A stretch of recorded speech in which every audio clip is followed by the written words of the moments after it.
तरह तरह के रेमेडीज ढूंढते रहते हैं कि किसी तरह भी कब्ज और बवासीर ख़त्म हो। उनकी कब्ज और बवासीर ख़त्म नहीं होती, तो ये उनके लिए बहुत ही बेस्ट रेमेडी है। ये जिनके स्किन पे बहुत ज़्यादा इचिंग रहती है, ड्राइनेस रहती है, सुबह उठेंगे ना तो आपकी स्किन बड़ी ग्लोई शाइनी हो जाएगी। टॉन्सिलाइटिस हो चाहे कुछ भी हो, हर वक्त एक होता है गले में किच किच किच किच होता है, कानों में शदीद दर्द होता है, पोज नेजल ड्रिपिंग हो रही होती है कि हलक में नज़ला गिर रहा होता है, एक्जिमा, सोराइसिस, दाद, चुंबल, उन सब के लिए जो बन रहा है ये बहुत ही बेहतरीन होता है।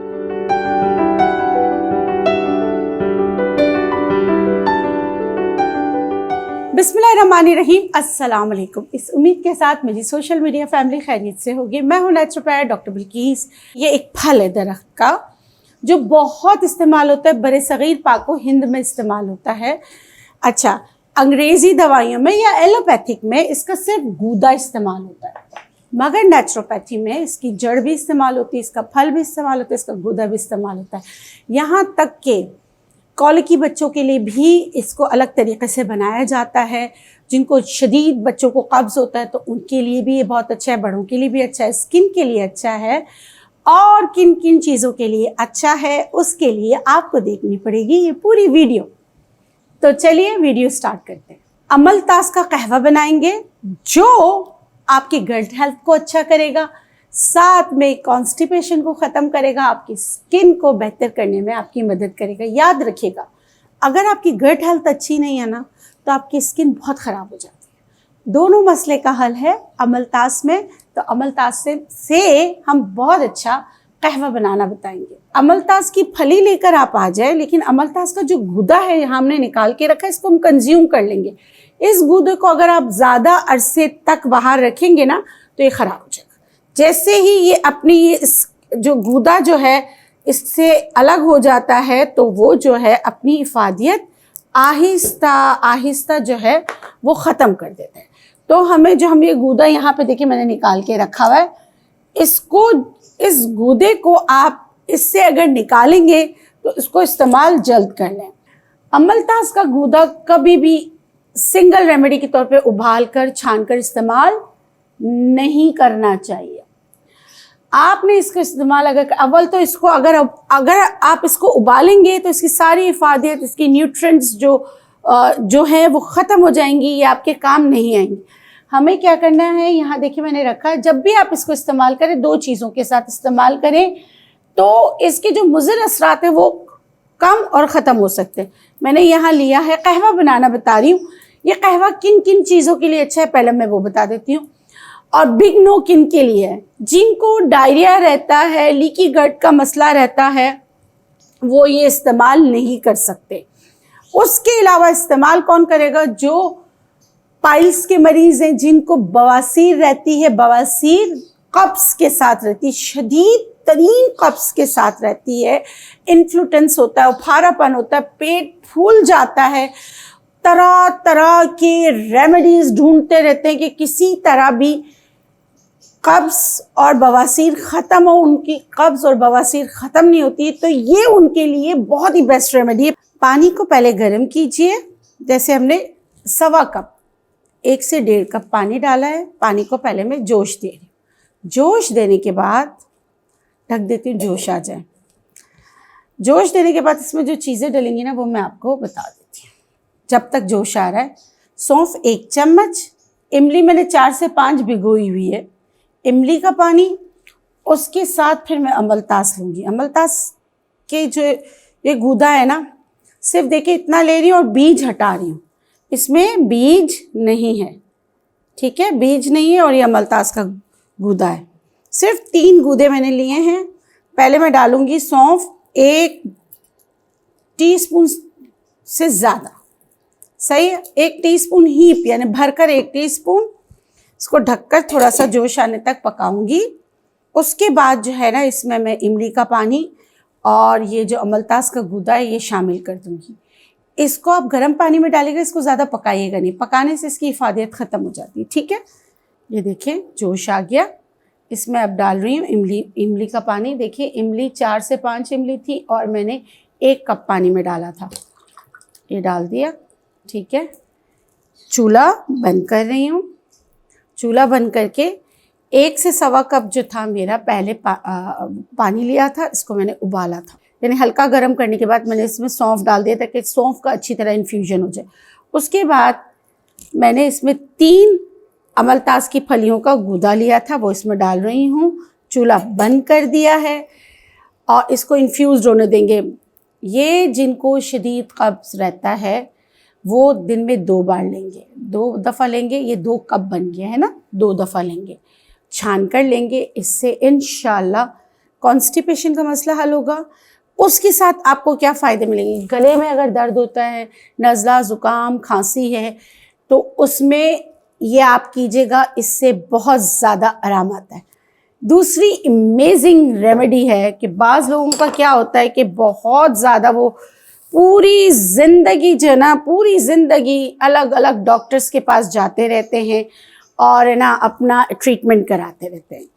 टॉन्सिलाइटिस हो चाहे कुछ भी हो, हर वक्त एक होता है गले में किच किच किच किच होता है, कानों में शदीद दर्द होता है, पोस्ट नेज़ल ड्रिपिंग हो रही होती है कि हलक में नज़ला गिर रहा होता है। जो हलक में नज़ला गिर रहा होता है उसकी वजह से गला अक्सर ख़राब होता है। कहीं आप जाओ बात करो तो एकदम से वो जो पोस्ट नेज़ल ड्रिपिंग की वजह से आवाज़ बंद हो जाती है। ऐसी सिचुएशन में असाबी कमज़ोरी भी हो जाती है, बहुत सारे मसाइल हो जाते हैं। वैसे इसकी इंटरनल मेडिकेशन बताइए, ये मैं आपको बता रही हूँ एक ज़बरदस्त सा लेप। इसमें मैंने रुई ली है, तकरीबन ये देखें इतनी, ये रुई और मिट्टी का प्याला। मिट्टी के प्याले में मैं रुई रख रही हूँ। रुई रखने के बाद इसमें मैं अमलतास का गूदा, सही है, थोड़ा सा, और अमलतास का छिलका, अमलतास की जो ऊपर का छिलका होता है ना वो, इसको मैं जला दूंगी। इसमें थोड़ा सा मैंने कैस्टर ऑयल डाला था, अमलतास का छिलका, अमलतास का गूदा और कॉटन, ताकि ये सारी चीज़ें जल के कोयला हो जाए। ये देखें, इसको बिल्कुल जो है ना अमलतास का छिलका, अमलतास की जो, अच्छा आप बोलेंगे छिलका कितना, तो मैं आपको बता देती हूँ ना, जैसे इस तरह इतना इतना पूरा जो है ना, या तो आप ये कर सकते हैं कि छिलके के साथ गूदे को अलग अलग कूट लें। मैंने तो रखा हुआ था तो तकरीबन मैंने 7-8 ही वो लिए थे, सही है। इसको पूरा राख बना लें, राख बनाकर जलाकर बिल्कुल जब ये पाउडर की तरह बन जाएगा ना, उस पाउडर को देखिए, यहाँ हमने पाउडर बनाया हुआ है, ठीक है। इस पाउडर को आप किस तरह इस्तेमाल करेंगे? इस पाउडर को आप जैसे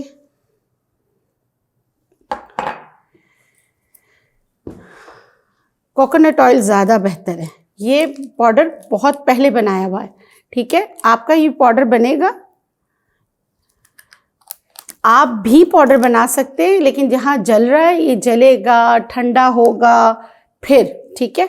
ये जो है इसको ऐसे देखें, इस तरह करके आप कितना पाउडर और कितना तेल, 1 चम्मच पाउडर, 1 चम्मच कोकोनट ऑयल, आप ये जो लेकर आप अगर एक्जिमा सोराइसिस है तो उस पर आप लेप करें, ठीक है।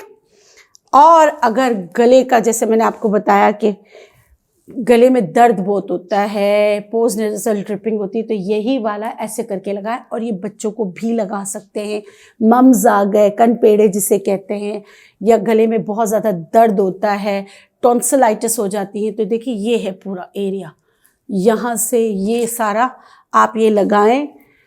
बहुत सारे हुक्मा ने कहा है इस तरह करने से फ़र्क होता है, वाकई फ़र्क होता है। बस थोड़ा सा ना आपको घर पे बना के खुद रखना होगा। यही चीज़ आप जो है एक्जिमा, सोराइसिस, दाद, चुंबल, अच्छा आपको ऐसे दाने निकलते, फोड़े जैसे दाने ख़त्म ही नहीं होते, जैसे बाल तोड़ हो जाता है, उन सब के लिए जो बन रहा है ये बहुत ही बेहतरीन होता है, बहुत ही ज़्यादा बेहतरीन होता है। इसको बनाकर रखिएगा, पाउडर बना के, जैसे मैंने आपको बताया इस तरह करके लगाइएगा, तो इससे आपको बहुत ज़्यादा फ़र्क पड़ेगा। और ये देखिए, ये हमारा जो कहवा है, चाहे तो छान लीजिए, वैसे छानना चाहिए, ठीक है, छानिए। सौंफ आ रहा है कोई मसला नहीं, लेकिन अमलतास का गूदा, इमली का जो बीज होते हैं वो छान लीजिए। देखिए ये कहवा जो है, ये पेनफुल मेंस्ट्रुएशन अगर आपको ख़वातीन का, क्योंकि मैं हार्मोन्स पे इनफर्टिलिटी पे मेरा वर्क होता है, तो ये जो है ऐसी ख़वातीन जिनको कॉन्स्टिपेशन होता है, पेट में शदीद दर्द होता है, पेनफुल मेंस्ट्रुएशन होते हैं और मेंसेस खुलकर नहीं आते हैं, मखसूस अयाम एक दिन आए दूसरे दिन ख़त्म हो जाते हैं, उनके लिए बहुत बेहतरीन है। और मैंने आपको बता दिया पाइल्स के लिए बहुत बेहतरीन, दोनों जेंडर के लिए पाइल्स, मेल फीमेल। अगर ब्लीडिंग वाला पाइल्स है और उसका रीज़न कॉन्स्टिपेशन है तो बेहतरीन कहवा है, ये इस्तेमाल कीजिएगा। और एक बात मैं आपको बता दूं, बहुत सारे लोग कहेंगे बहुत कड़वा होगा, बिल्कुल कड़वा नहीं होगा। क्यों? क्योंकि इसमें इमली और सौंफ है। अगर आप ना एलोवेरा यूज़ करना चाहते हैं और आपको लगता है एलोवेरा कड़वा है, तो आप उसमें नींबू या इमली मिला दें, न्यूट्रल हो जाएगा, उसका टेस्ट बहुत बेहतरीन हो जाता है। तो ये सुबह शाम पीजिए या दिन में, पहले अगर आप स्टार्ट करते तो दिन में 1 दफ़ा कहवा पीजिए, फिर आप इसको दिन में 2 दफ़ा भी कर सकते हैं, क्योंकि इसको हमने न्यूट्रलाइज कर दिया है। ये आपको सिर्फ फ़ायदे ही देगा। ये कहवा ब्लड प्रेशर वाले पी सकते, बिल्कुल पी सकते, शुगर वाले पी सकते। अब कौन कौन नहीं पी सकता? छोटे बच्चों को नहीं दीजिएगा। छोटे बच्चों से मुराद है मेरी 10 साल तक के बच्चों को आप नहीं दीजिएगा, एहतियातन। वैसे इसमें ऐसी कोई चीज़ नहीं, लेकिन फिर भी एहतियातन, बहुत सारी दूसरी रेमेडीज़ हैं, तो फिर ये नहीं दीजिएगा। या अगर कोई डायलिसिस पे है तो उनको नहीं दीजिएगा। उसके अलावा शुगर पेशेंट वाले, हाई ब्लड प्रेशर वाले, हार्ट का कोई मसला है, सब में अपनी अद्वियात के साथ इसका इस्तेमाल कर सकते हैं। इसके कोई साइड इफ़ेक्ट नहीं, क्योंकि हमने मिकदार बहुत कलील रखी है, उसके साथ दूसरी चीज़ें भी रखी हैं। तो अमलताज़ का फ़ायदा आपको ज़रूर होगा और जो नुकसानात बिल्कुल नहीं होंगे इंशाअल्लाह। और इसके अलावा स्किन पे मैंने आपको बता दिया किस तरह इस्तेमाल करना है। और एक और चीज़, अगर आपके बालों में बहुत खुश्की है ना, बहुत ज़्यादा खुश्की है, तो जो हम बना रहे हैं अभी भी नहीं बना है, अभी भी ये नहीं बना है, क्योंकि ये अभी भी इसको हम और मज़ीद जलाएंगे, बिल्कुल कोयला करके पाउडर कर लेंगे। इस पाउडर को किसी भी ऑयल में मिलाकर सर की जड़ों में अच्छी तरह लगाएं। बाज़ लोगों को जो होता है कि सर में दाने निकल आते हैं, उन दानों के ऊपर लगाएं तो वो दाने भी ख़त्म हो जाएंगे। अच्छा, यहाँ दूध और शहद है, ये जो हमने बनाया था ना, ये जो जला हुआ था, फिर इसमें कोकोनट ऑयल डाला था। आप इसमें दूध 2 चम्मच और शहद 1 चम्मच ये मिक्स कर लेंगे, तो ये आपकी स्किन के लिए मास्क बन जाएगा और बहुत ज़बरदस्त मास्क बनेगा। इसको मैं ब्लेंड कर लेती हूँ। ये जिनके स्किन पे बहुत ज़्यादा इचिंग रहती है, ड्राइनेस रहती है, और ड्राइनेस की वजह से इचिंग होती है, तो ये मास्क आप लगा के देखिएगा, इसका आपको बहुत ज़्यादा फ़ायदा होगा। और लगाएंगे कैसे वो भी बता देती हूँ। जैसे आपने लगाया, लगाने के बाद आपने 5 से 10 मिनट के लिए छोड़ दिया, उसके बाद ठंडे पानी से धो लीजिए। अगर आपको लगता है आपकी स्किन खिंच रही है, वैसे खिंचती नहीं, बहुत अच्छी हो जाती है, लेकिन फिर भी कुछ लोगों की एक्स्ट्रा ड्राई होती है, तो वो लोग कोकोनट ऑयल लगा सकते हैं। लगाने का बेस्ट टाइम रात का है, कि रात मी टाइम होता है, उस वक्त आपको किचन में नहीं जाना हो, उस वक्त आपको बाहर नहीं जाना हो। ये मास्क लगाएं, धोएं, उसके बाद चेहरे को धोएं, उसके बाद सो जाएं। सुबह उठेंगे ना तो आपकी स्किन बड़ी ग्लोई शाइनी हो जाएगी। तो जी, ये थी अमलताज़ की रेमेडीज़। मुझे उम्मीद है कि यह आपके लिए बेनिफिशियल साबित होंगी और आपके मसाइल को हल करने में आपकी मदद करेगी। इसके साथ मुझे दीजिए इजाज़त। हमेशा की तरह जाते जाते आप लोगों के लिए 1.5 दुआएं और एक रिक्वेस्ट। अगर आपको मेरे चैनल पे बताई हुई बातें आपके लिए बेनिफिशियल है तो प्लीज़ मेरे चैनल को सब्सक्राइब कीजिए, और अगर आपको लगता है कि ये किसी के काम आ सकती है तो उनके साथ शेयर भी कीजिए, क्योंकि आप जानते हैं ये आपके लिए सब कुछ फ्री है। इसके साथ मुझे दीजिए इजाज़त। जाते जाते आपके लिए 1.5 दुआएं। खुश रहें, शाद रहें, आबाद रहें, जिएँ और जीने दें। अल्लाह निगहबान। अल्लाह हाफ़िज़।